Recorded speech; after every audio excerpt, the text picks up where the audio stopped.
I think it's pretty clear that our country is currently facing a constitutional crisis, and now we have all of these Republicans running around like a bunch of idiots, trying to explain away all of this new power they say Trump has that no other president has ever really had before.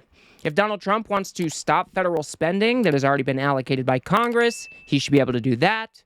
If Donald Trump wants to ignore a judge or a court order, well, then he should be able to do that too. But let's not get it twisted, folks. What these people are arguing for is a king or a dictator. They want to consolidate as much power as possible so Donald Trump can do whatever it is that he says he wants to do. And I find it absolutely repulsive that you have people like Scott Jennings and Chris Sinunu trying to sell this idea to the American people that completely flies in the face of our Constitution. We have checks and balances for a reason.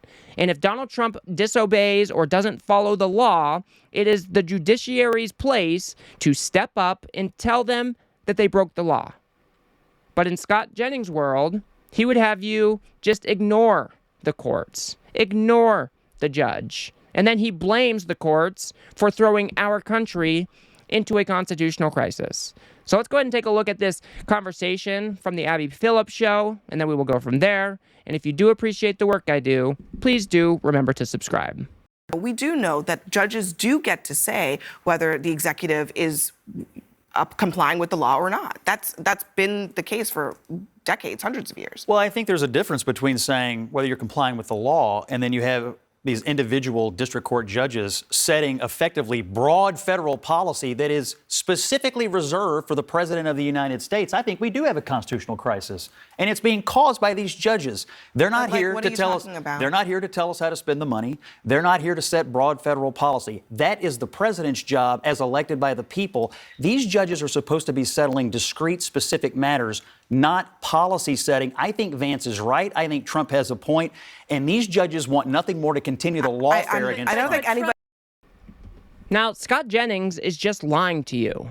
These judges are not trying to set broad policy. They are not trying to tell the executive how this money needs to be spent. He is lying. The Congress passes bills, they allocate spending to different causes, and then that bill goes up to the president to be signed, and then the executive carries out that spending in accordance with the law. When the executive breaks the law and doesn't follow the law and doesn't spend that money the way that it was supposed to be spent, then the judge steps in and says, yo, you cannot do that. And that is what the judge is doing here.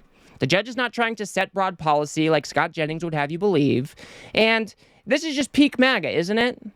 They're always the victim. They're always under attack. It's the judge's fault. They just want to continue all this lawfare against Trumpy boy. These people are pathetic, and they are arguing for a dictatorship. They are arguing for a king. And these are the people that are sitting in prime time on CNN. Jennings then goes on to say that, yeah, Trump should just defy the judge. But let me just understand where you stand. If a district court judge rules in a way that the president dislikes, should the president listen or should the president defy? If a district court judge tries to usurp the authority of the chief executive of this country, he should absolutely defy it. There's a difference between broad policy decisions and discrete disputes between parties. That's the difference. If I want a policy decided, I'll take it to the Supreme Court. What about checks and balances? Well, Scott, you're of a district court judge who elected them. Again, Scott Jennings is just full of shit. The person who is usurping authority is Donald Trump, and he's taking authority away from the congressional branch. Like we already mentioned, Congress has the power of the purse vested to them by Article 1 of the Constitution, and Donald Trump is trying to say, no, I don't like the way this spending is going on, and I'm going to stop it. So therefore, it is Donald Trump usurping their authority. He is the one who is breaking the law. And to argue that he should be able to do this, that he should be able to shut down any federal spending that he doesn't like, means that you are arguing for a king. These checks and balances matter. But Scott Jennings has never met an argument that Donald Trump made that he didn't like. And he will twist himself into pretzels, even if it flies in the face of our Constitution. These people are sycophantic freaks who have no morals, no principles, and they, like I said, they are just going against anything and everything that this country is supposed to stand for. Abby Phillip then says, well, why can't Donald Trump just comply with the courts while he works all this stuff out, just like any other president before him has done? When the court says Congress, appropriated this money, you must unfreeze it while we litigate this, why can't Trump comply with that? So you're saying that a judge should decide how and when money is spent a judge is saying, for years, and not the president of the United Scott, States? Let me explain You're a governor, a little bit more. know. Let me explain it a little bit more slowly. A judge is saying, You don't have to talk to me like that. Congress. I have a position on this, and you have an Okay. opinion. We can disagree. Yeah, but I'm saying you listen to me because you're not listening and you're making claims that are not connected to the facts. The judge is saying Maybe you are. Congress appropriated a certain amount of money. Yeah. We need to litigate this. Okay. While we litigate this, we're going to put a hold on the actions that you took that might be unconstitutional. So while we That's litigate, part of the process. Why this, can't- I'm why a doesn't judge that work? and I'm in charge of the executive branch, and you're not. Forget it. Yeah, I totally you just disagree. can't compel the executive branch to spend the dollars. You can't do that. They Okay. can't say we're going to start. The Have judges you are going to heard start of writing the the checks. They have every right impoundment? to Have you hold heard that. of the Impoundment Control Act of 1974? No. Okay, well, let me play this. let me play And by the this. way, none of your viewers have Okay, either. well, These people are arguing for Donald Trump to continue to break the law. Again, Scott Jennings is full of crap. These judges are not trying to tell the executive how to spend the money for years, as Scott Jennings just said. They are saying that you need to follow the law that has been passed by Congress. You need to unfreeze this funding. And if you have challenges to that funding, you need to use the appropriate mechanisms to challenge that funding. What Chris Sinunu is talking about is Donald Trump breaking the law, going against the Constitution, and, like I said, taking power from Congress so he can do what he wants to do. These people, they just blow my mind. They are arguing for a king.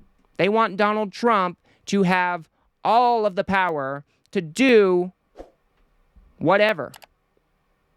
It is absolutely antithetical to our Constitution and the values that this country was founded on. Remember, we were fleeing a king. Our founding fathers were very deliberate in setting up our three branches of government and the checks on that power because we were fleeing a king. We were trying to avoid a Donald Trump-like figure, trying to consolidate as much power as possible so he reigns supreme. That is what we are trying to avoid. And let's not forget, if this was Biden trying to do the exact same thing that Donald Trump is currently trying to do, Republicans would be losing their minds. And Ellie Honig correctly points that out here by saying, well, what if Obama just ignored the DACA ruling? they might be wanting to challenge it, but it is the law. Right. The Impoundment Control Act says essentially the president cannot block money allocated by Congress.